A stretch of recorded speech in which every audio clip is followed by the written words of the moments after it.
Boa noite a todos. Bem-vindos a mais uma roda de conversa. Hoje nós iremos falar sobre: será lícito abreviar a vida de um doente que sofra sem esperança de cura? É continuação do capítulo 5, Bem-aventurados os aflitos, do Evangelho segundo o Espiritismo. Mas antes de começarmos, eu vou ler uma página do livro Renovando Atitudes, do Hamed, e eu achei um capítulo interessante.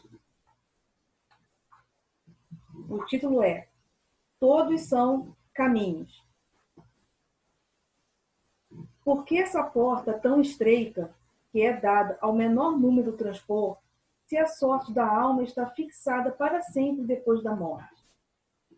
É assim que, com a unicidade da existência, se está incessantemente em contradição consigo mesmo e com a justiça de Deus. Com a anterioridade da alma e a pluralidade dos mundos, o horizonte se amplia. Também os caminhos inadequados que tomamos ao longo da vida são parte essencial da nossa educação. A cada tropeço é preciso aprender, levantar novamente e retornar à marcha. Tudo o que sabemos hoje aprendemos com os acertos e erros do passado. E cada vez que desistimos de alguma coisa por medo de errar, estamos nos privando da possibilidade de evoluir e viver. A estrada por onde transitamos hoje é nossa via de crescimento espiritual e nos levará a entender melhor a vida, no contato com as múltiplas situações que contribuirão com o nosso potencial de progresso. Devemos, no entanto, indagar de nós mesmos. Será este realmente meu melhor caminho? Porventura é correta a senda por onde transito? É justa a observação e tem propósito nossas dúvidas. Por isso, raciocinemos juntos. Se Deus, perfeição suprema, nos criou com a probabilidade do engano, modelando-nos de tal forma que pudéssemos encontrar um dia a perfeição, é porque contava com nossos encontros e desencontros na jornada existencial. Se nos gerou falíveis, não poderá exigir-nos comportamentos sempre irrepreensíveis, pois conhece nossas potencialidades e limites. Se criaturas como nós aceitamos as falhas dos outros, por que o Criador, em sua infinita compreensão, não nos aceitaria como somos? Pessoas não condenam seus bebês por eles não saberem comer, falar e andar corretamente. Por que espíritos ainda imaturos pagariam por atos e pensamentos que ainda não aprenderam a usar convenientemente pela sua própria falta de madureza espiritual? O que pensar da bondade divina que permite que as almas escolham seu roteiro de acordo com o livre arbítrio e depois cobrasse aquilo que elas ainda não adquiriram?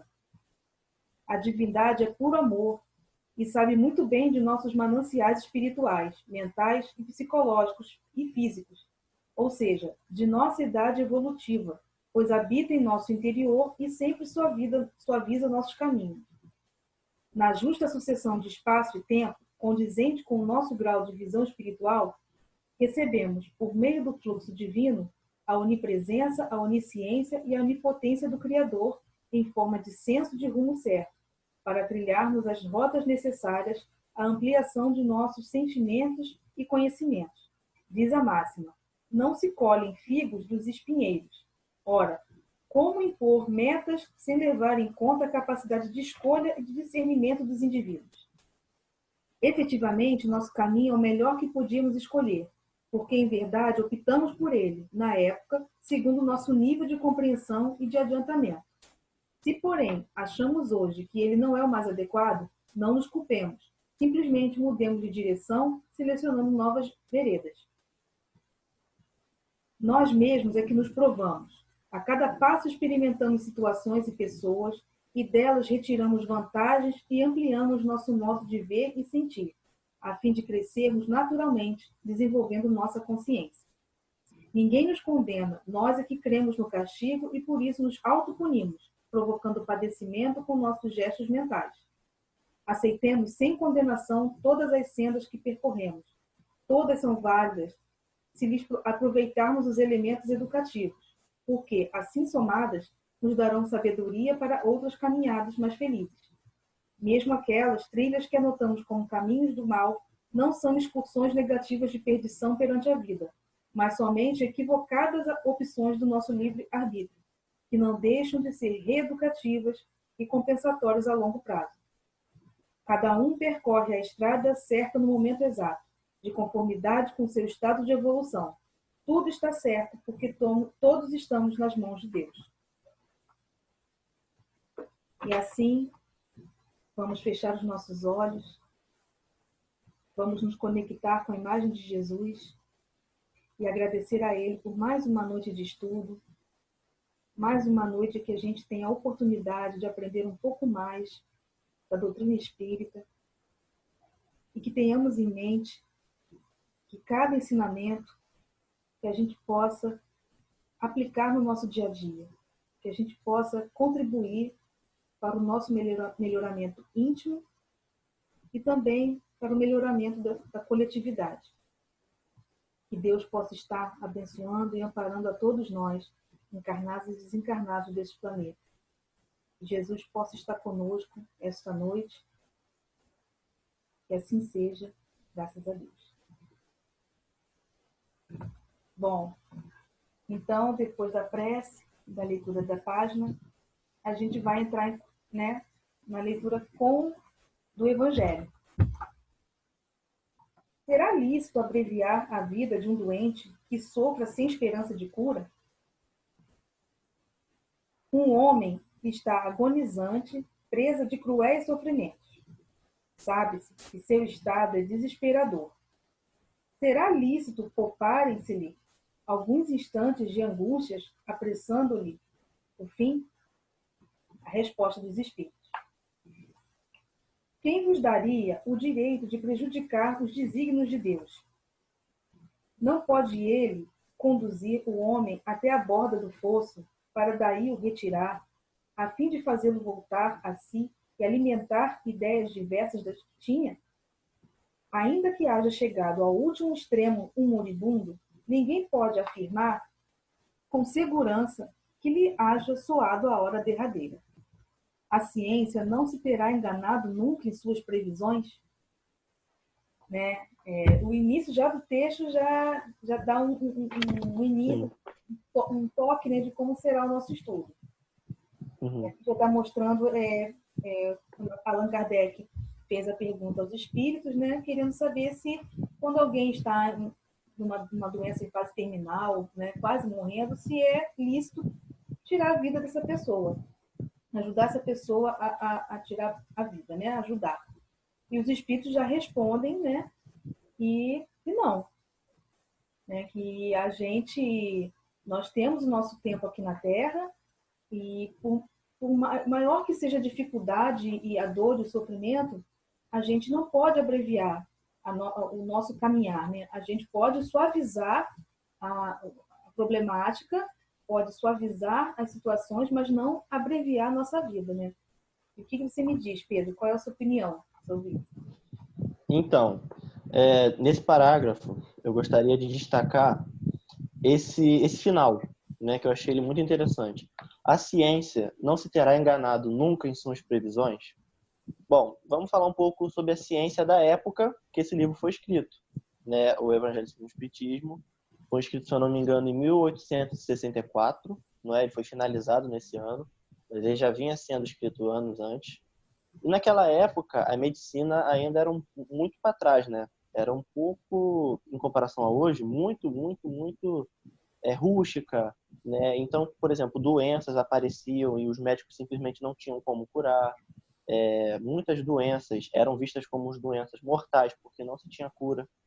Então, se a gente for levar naquela visão, a ciência ela era muito frágil, Ela não conseguia realmente salvar as pessoas. Então, se tinha muito esse discurso: mas a pessoa está agonizando, está sofrendo, então vamos dar um fim a ela, vamos dar um fim a esse sofrimento, E a gente sabe, através da doutrina espírita, que esse não é o procedimento certo, E voltando agora para o mundo atual, a ciência agora, hoje em dia, ela avançou muito, né? Tanto que, com essa loucura toda de pandemia, já há previsões de ter uma vacina ano que vem, entendeu? Ou daqui a alguns meses a mais, coisa que, se fosse antigamente, não tinha nem como pensar nisso, né? Um exemplo é a gripe espanhola. A gripe espanhola, a pandemia da gripe espanhola durou de 4 a 5 anos, sabe? E a gente está vivendo essa pandemia agora e ano que vem talvez já tenha uma vacina. Então a ciência avançou muito, é óbvio. Ela está progredindo devagar. Ela é como a gente, né? Ela vai evoluindo É devagar de verdade. acordo com o nosso nível moral. Então, você vê hoje em dia, uma pessoa tem câncer. O câncer antigamente era doença proibida, né? Você nem podia falar o nome Exato. que E as até pessoas... hoje tem gente, Nossa, câncer, né? e até hoje tem gente que Sim, fala aquela doença, não pronuncia o nome, né? ainda existem alguns que falam aquela doença. E hoje já existem cura de diversos cânceres. Câncer de mama, câncer de próstata, de medula. Ainda é uma doença muito, muito triste, né? Uma doença que ainda causa muito sofrimento nas pessoas, mas a maioria dos cânceres já possui, assim, um tratamento, né? Uma recuperação. Ou seja, agora vamos imaginar uma pessoa pegou câncer, sendo que esse câncer hoje em dia tem tratamento. Qual a necessidade dele pedir, por exemplo, a eutanásia? Ou alguém tirar a vida dele? Sendo que a ciência pode muito bem curá-lo, tratá-lo e trazê-lo de volta ao estado normal, né? Para que ele possa continuar a sua caminhada de evolução. Então, eu acho que essa parte da ciência, ela é fundamental da gente entender daquela época com agora. A ciência, hoje em dia, ela ainda não é perfeita, mas ela está progredindo e a tendência é progredir cada vez mais. E fora também que, da mesma forma que a ciência acompanha, né, a evolução do planeta, né, e conforme a gente for melhorando moralmente, a gente não vai ter mais tanta incidência de doenças mais agressivas, né? Sim, Teremos doenças sim, porque o planeta está passando por um processo de regeneração, mas ele não vai acabar com tudo. Ainda terá o mal, mas em compensação o bem vai estar em maior quantidade. E assim as doenças, conforme for passando o tempo, elas também ficarão amenas, né? Não serão tão intensas a dor, não serão tão intensas o sofrimento. E a ciência avançando, com certeza a gente hoje já está tendo o início dos médicos já fazerem a pesquisa do paciente, não só com a questão da parte física, já está englobando a parte emocional e psicológica, para chegar no ponto da doença física, né? Porque nós que estudamos a doutrina espírita sabemos que as doenças, quando afetam o corpo físico, é porque lá dentro de nós, espiritualmente, psicologicamente, nós já estamos adoecendo há muito tempo.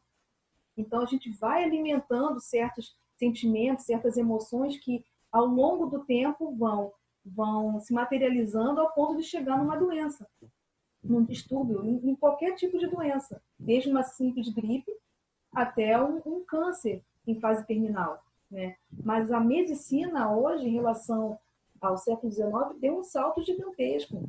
No século XIX se morria de gripe, morria de infecção, não tinha vacina, não tinha antibiótico, né?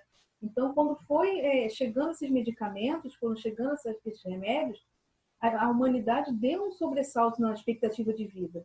E conforme for passando o tempo, a gente vai continuar aumentando, vai continuar aumentando a expectativa de vida, a gente vai ficar, as doenças vão surgir bem mais brandas, né? E a gente vai ter sempre a medicina de prevenção. A gente ainda está na medicina de remediar, mas já está chegando ao ponto que já estão começando a fazer a prevenção. E a prevenção realmente é mais importante do que você já aplicar o remédio. Vamos continuar aqui. eu posso ler aqui? O próximo? Se quiser, depois ler. Vamos lá. Sei bem haver casos que se podem, com razão, considerar desesperadores. Mas, se não há nenhuma esperança fundada de um regresso definitivo à vida e à saúde, existe a possibilidade, atestadas por inúmeros exemplos, de o doente, no momento mesmo que exalar o último suspiro, reanimar-se e recobrar por alguns instantes as faculdades. Pois bem, esta hora de graça que lhes é concedida pode-se de grande importância. Desconheceis as reflexões de seu espírito. Poderá fazer nas convulsões da agonia e de quantos tormentos lhe podem poupar um relâmpago de arrependimento. Né? Então, essa parte, ela fala da questão do último suspiro, né?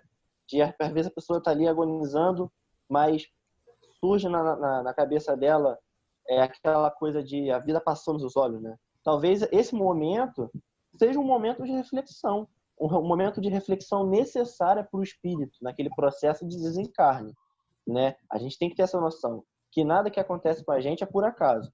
Essa questão de a vida passar pelos olhos, eu não sei dizer se é real, até porque eu não lembro de morrer, né? A gente tem o véu de esquecimento, não tem como saber, mas se a gente for analisar o que as pessoas falam, né, que acontece, é um momento de reflexão, porque a nossa vida passa nos nossos olhos, então a gente, poxa, é isso que eu fiz? Será que o que eu prometi que iria cumprir, eu cumpri? Será o que eu planejei, eu fiz?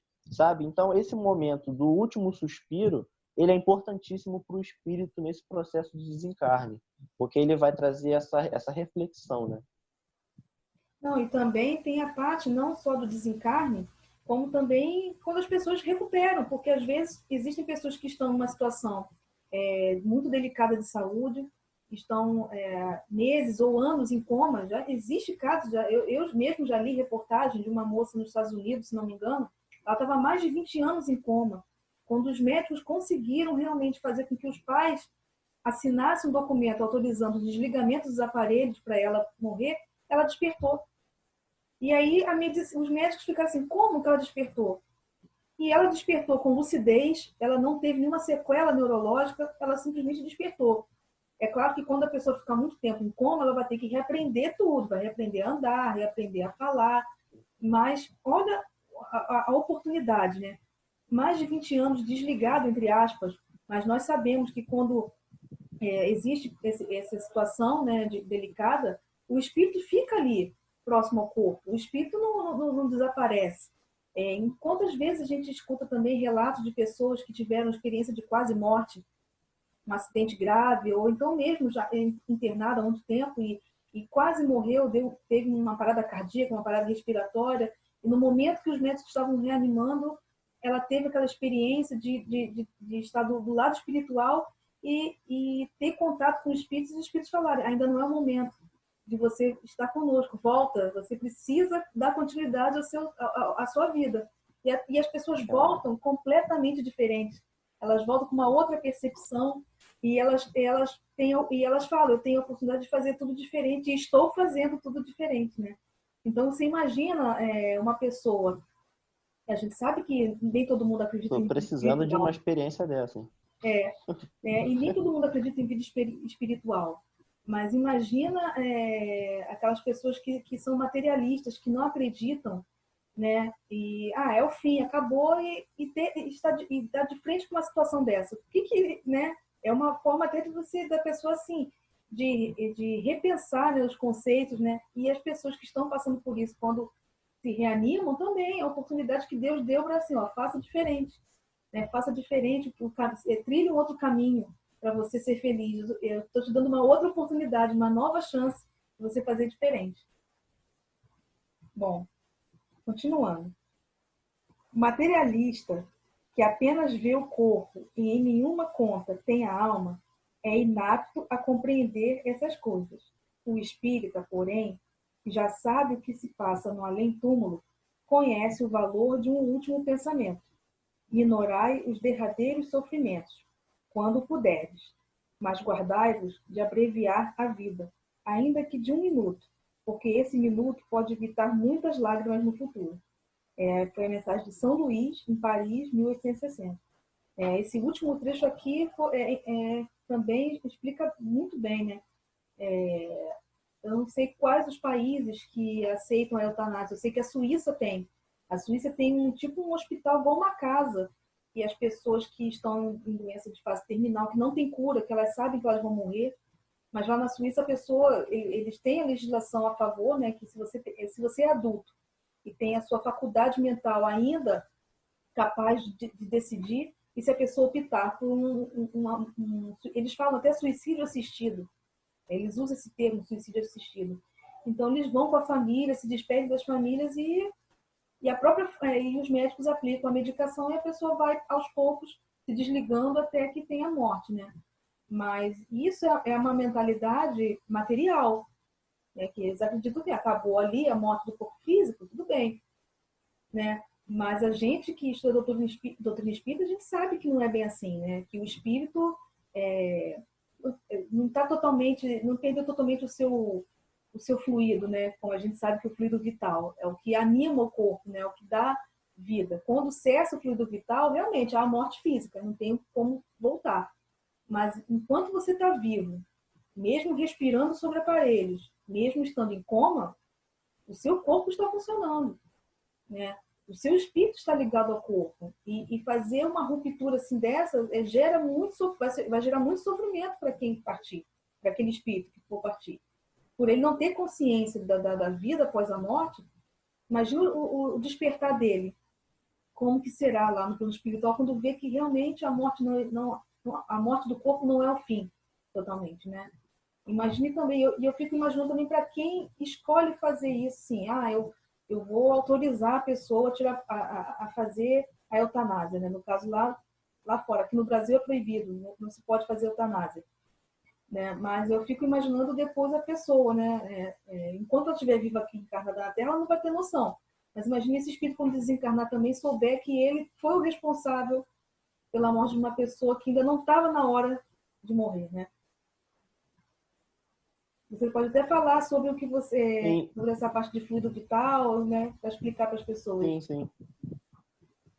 A eutanásia, ela é assim a forma, vamos dizer assim, mais humana de se tirar a própria vida para você não sofrer, né? Mas muito se discute também sobre, por exemplo, às vezes em guerras, né? Quando um companheiro está ali debilitado, tomou um tiro, perdeu um membro, e aí tem aquele embate, né? Se eu vou tirar a tua vida para aliviar a tua dor, também é uma forma de eutanásia, né?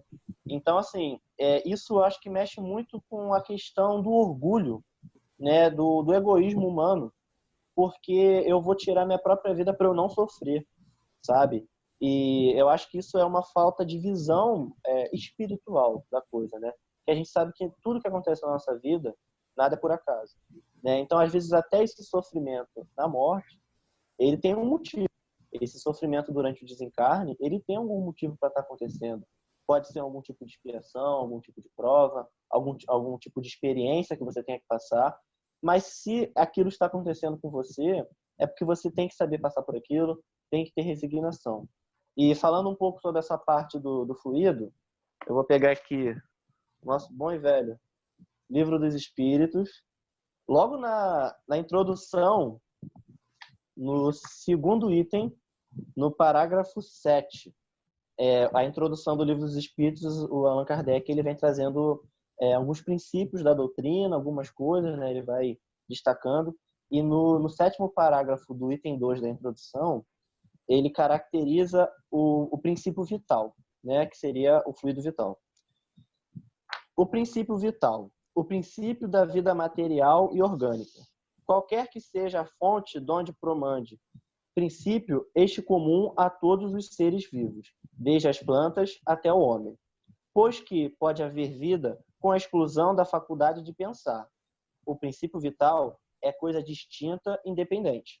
A palavra vitalidade não daria a mesma ideia. Para uns, o princípio vital é uma propriedade da matéria, um efeito que se produz achando-se a matéria em dadas circunstâncias. Segundo outros, é esta a ideia mais comum, que ele reside em um fluido especial, universalmente espalhado, do qual cada ser absorve e assimila uma parcela durante a vida, tal como os corpos inertes absorvem a luz. Esse seria, então, o fluido vital, que, na opinião de alguns, se nada difere de um fluido elétrico e animalizado, no qual também se dão os nomes de fluido magnético, fluido nervoso, etc. Né? Então, assim, nessa parte do fluido vital, eu andei pesquisando. E o fluido, existia uma teoria no século XIX de que o corpo humano ele teria certos fluidos, né? O fluido magnético, fluido nervoso, fluido sanguíneo. Então se teve uma ideia que existia um fluido que desse vida às coisas, né? E Allan Kardec, ele vem trazer um pouco dessa teoria, mas eu andei pesquisando na Gênese, ele confirma que o termo melhor a se usar é princípio vital. Logo, por quê? O fluido dá a ideia de material, ou seja, uma coisa palpável. E nós sabemos que a vida não é palpável, que a vida não é material. A vida está muito além daquilo que a gente consegue ver e canalizar, né? Então, o fluido vital, ou o princípio vital, seria o termo melhor, ele é isso. Ele é o que anima a matéria, o que permite que a matéria tenha vida. Não necessariamente pense, né? A questão da racionalidade, do pensar, isso tem a ver com o nível intelectual do espírito, né? Mas o fluido vital, ele está em tudo aquilo que tem vida, que é animalizado, né? E uma coisa que ele deixa importante aqui é que ele fala que o fluido vital ele vai se esgotando, né? A gente vai absorvendo esse fluido. Então, durante o nosso planejamento espiritual, a gente recebe, vamos dizer assim, uma quantidade de fluido. Então, você vai durar 50 anos, vamos supor assim. É um pouquinho, né? Hoje em dia as pessoas duram até mais, né? Vamos supor 50 anos. E aí você tem uma doença aos 45. E aí você fica naquela angústia, eu vou fazer um tratamento de eutanásia. Eu quero acabar com esse meu sofrimento, não quero sofrer. Você ficou com 5 anos no débito, né? Você desencarnou, ficou com 5 anos no débito. Esses 5 anos vão pesar sobre você. Porque o fluido vital que a gente recebe, a gente tem que gastar. É o tempo que a gente precisa viver, é aquilo que a gente foi determinado durante o nosso planejamento. É óbvio que o planejamento ele é modulado, né? Ele é muito versátil. Mas a quantidade de fluido que a gente recebe é uma quantidade que a gente precisa usar corretamente, né? Uma coisa muito interessante é quando a gente usa o fluido incorretamente, que são os suicídios indiretos, né? O André Luiz é um exemplo disso, né? Que as pessoas apontavam para ele como suicida e ele não sou suicida. E aí depois ele descobriu que foi por causa da bebida, do cigarro. Então, essa é uma forma de gastar esse fluido de forma errada. Então, a gente precisa gastar o nosso fluido de forma certa, de forma planejada, contribuindo para a sociedade, contribuindo para nós mesmos, na nossa melhora espiritual. Porque senão, esse fluido vai ser cobrado, né? Esse tempo de vida que a gente não gastou, ele vai ser cobrado principalmente por nós mesmos, pela nossa consciência, né? Que é o principal juiz de todos nós, que é a nossa consciência.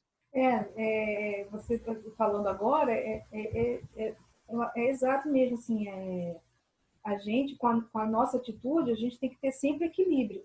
E quando a gente consegue manter o equilíbrio, a gente consegue ir vivendo e até passando do período que a gente tem planejamento, né? A gente consegue usar com equilíbrio, não abusando de bebida, de comida, ou de comportamentos inadequados, pensamentos também. O pensamento também influencia nesse consumo de fluido, quando você bombardeia seus pensamentos, as suas emoções com pensamentos de desânimo, de raiva, né, de inveja, de ciúme, isso vai minando também a nossa saúde, o nosso fluido, né? E a gente acaba abreviando, né? Dificilmente a gente conhece alguém que foi, como o termo usado, né, completista, conseguiu passar a sua existência e desencarnar na idade correta. Claro que tem gente que consegue abreviar um pouco, mas não é tanto assim, né? A maioria das vezes a gente abrevia um pouco. E com certeza a gente vai se cobrar lá no plano espiritual. Quando a gente estiver no plano espiritual, a gente vai ficar pensando, né? Nossa, eu poderia ter feito tudo diferente, por que eu não fiz? Né? Porque a gente, quando reencarna, a gente tem o esquecimento do nosso planejamento. Então a gente vai viver de acordo com o que a gente tiver aqui em volta da gente. Se a gente for pender para um lado mais material, a gente vai usar o que tem em volta como se fosse aquilo só a única coisa que existe na nossa vida, o que tiver em volta. Agora, quando a gente consegue estudar mais, tentar entender a parte espiritual, né, e ter mais consciência das nossas atitudes, a gente já consegue melhorar um pouco. Eu também separei aqui 2 questões do livro Consolador, é um livro muito bom, de perguntas e respostas, né, pelo Espírito Emmanuel, Psicografia de Chico Xavier, e aqui eu peguei no capítulo Evolução, pergunta 239, dor. Entre a dor física e a dor moral, qual das duas faz vibrar mais profundamente o espírito humano?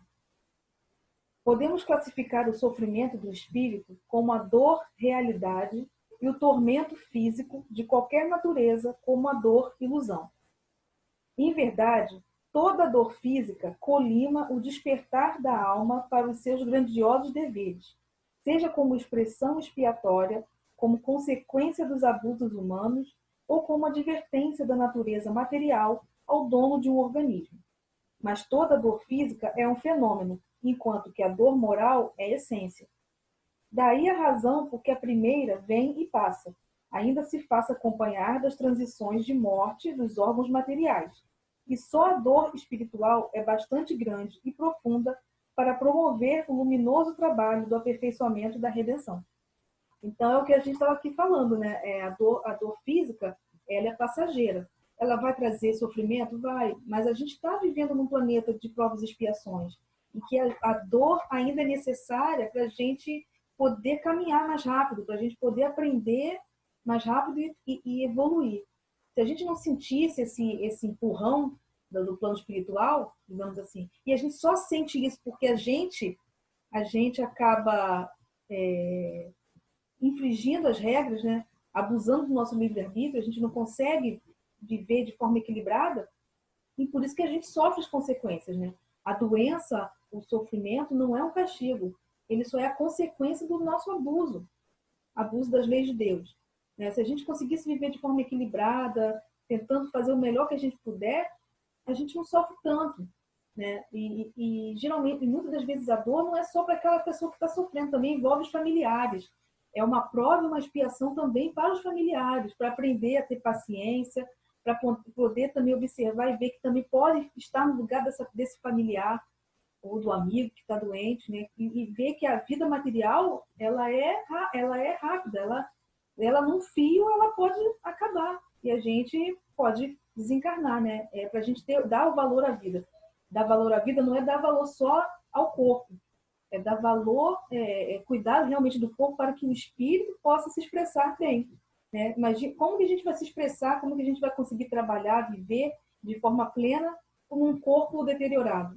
Né? E é isso que a gente precisa manter em mente. Né? Tem que manter o equilíbrio, manter a saúde física e principalmente manter a saúde espiritual, porque o físico reflete o que a gente está por dentro. E uma outra questão aqui que eu separei sobre provação. A pergunta 246. Qual a diferença entre provação e expiação? A provação é a luta que ensina ao discípulo rebelde, preguiçoso, a estrada do trabalho e da edificação espiritual. A expiação é a pena imposta ao malfeitor que comete um crime. Então, quer dizer, as provas são os testes que a vida oferece para a gente, né, para ver até onde a gente consegue suportar e o que a gente aprendeu durante a nossa caminhada. E a expiação é o resultado do que a gente fez lá atrás. Não importa que seja num passado distante ou que seja num passado agora dessa existência, né? Tudo é uma constância. O que a gente está vivendo hoje é o resultado do ontem, né? Que a gente viveu lá atrás, e o nosso futuro vai ser o resultado do agora. Então, que a gente tenha em mente que a gente tem que fazer o nosso melhor agora. O nosso futuro ser mais brando, mais feliz do que a gente está vivendo hoje. Porque o passado já passou e a gente está vivendo agora consertando o que a gente fez. E a gente fazendo melhor hoje, o futuro será melhor. Você tem alguma coisa para falar? A gente já está no finalzinho já do estudo. Para encerrar, né? Para encerrar, só que é muito importante a gente se vigiar, né? Cuidar da nossa mente, cuidar do nosso espírito, principalmente nesse momento de pandemia, né? Que as pessoas estão muito isoladas, estão muito dentro de casas ainda, e isso mexe muito com a nossa cabeça, né? Então a gente precisa se vigiar muito, né? Cuidar dos nossos pensamentos, vigiar aquilo que a gente vê, que a gente consome, né? Porque o tempo todo a gente está gastando o nosso fluido, nem sempre a gente está gastando da maneira certa, né? Então é isso, vamos nos vigiar e vamos ter a consciência de que tudo passa, né? Tudo vai passar. Eu também tenho a dizer agora no finalzinho, para todos que estão assistindo, que seja qual for o problema que algum familiar esteja passando, você esteja passando na situação de saúde, né? Se tiver algum amigo, um parente que esteja numa situação muito delicada de saúde, tenha em mente que isso é um processo que todos nós, direto ou indiretamente, estamos passando, né? Seja no núcleo familiar ou no coletivo, como a gente está vendo agora, nessa pandemia, muita gente internada em UTI, entre a vida e a morte, né? Que a gente tem em mente que isso é um processo. Nós já passamos isso em várias existências. Essa não foi a primeira e nem será a última. O planeta passa por essas transformações de tempos em tempos, mas tenhamos em mente que Jesus está ao nosso lado, né? Jamais pense em tentar fazer com que aquele parente, não deseje que aquele parente morra, desencarne logo para evitar o sofrimento. Cada um sabe, Deus sabe a trajetória de cada um e sabe a necessidade de cada um. O que você pode fazer para ajudar e aliviar o sofrimento, sim, faça. Mas a questão de tirar a vida de alguém doente, isso fere a lei de Deus, né? Isso é uma transgressão à lei de Deus, transgressão à lei de conservação, né? Uma transgressão de uma lei divina. E isso implica tanto para o espírito doente como para quem está familiar que tenta, no caso, se mora em algum lugar que é autorizado a fazer esse tipo de situação de eutanásia, isso é muito prejudicial para os dois. Não só para quem está doente, abreviando a própria vida, seja de quem autorizar a fazer.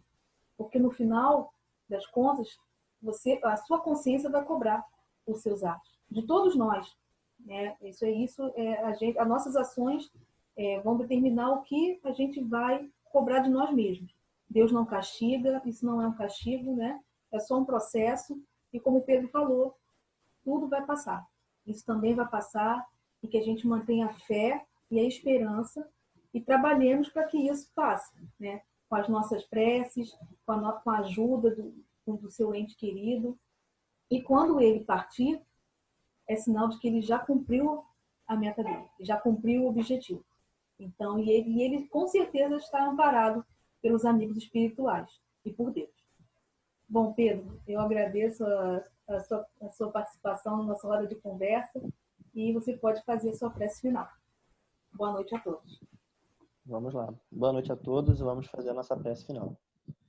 Que possamos, nesse momento, nos concentrar, fechar os nossos olhos, elevar o nosso pensamento a Deus, nosso Pai, nosso Criador, agradecer por essa noite de estudo, de aprendizado, que possamos, com as palavras do Evangelho segundo o Espiritismo, aprender um pouco mais sobre a vida, sobre a dor, sobre o sofrimento, e saber que tudo isso é um processo, Senhor, importante para o nosso melhoramento espiritual. Que o Senhor abençoe a todos os enfermos nesse momento, que passam por um momento difícil, um momento de agonia. Abençoe também todas as famílias, Senhor, daqueles que precisam de Ti, daqueles que ainda não Te conhecem. Mas, acima de tudo, Senhor, que você nos traga a consciência de que tudo vai passar, de que tudo vai melhorar. Esteja conosco, hoje, agora e sempre. Que assim seja. Lembrando que semana que vem, na outra terça-feira, o tema será sacrifício da própria vida. Então, esperamos vocês. Um beijo, um abraço. Até já. Tchau, tchau. Tchau.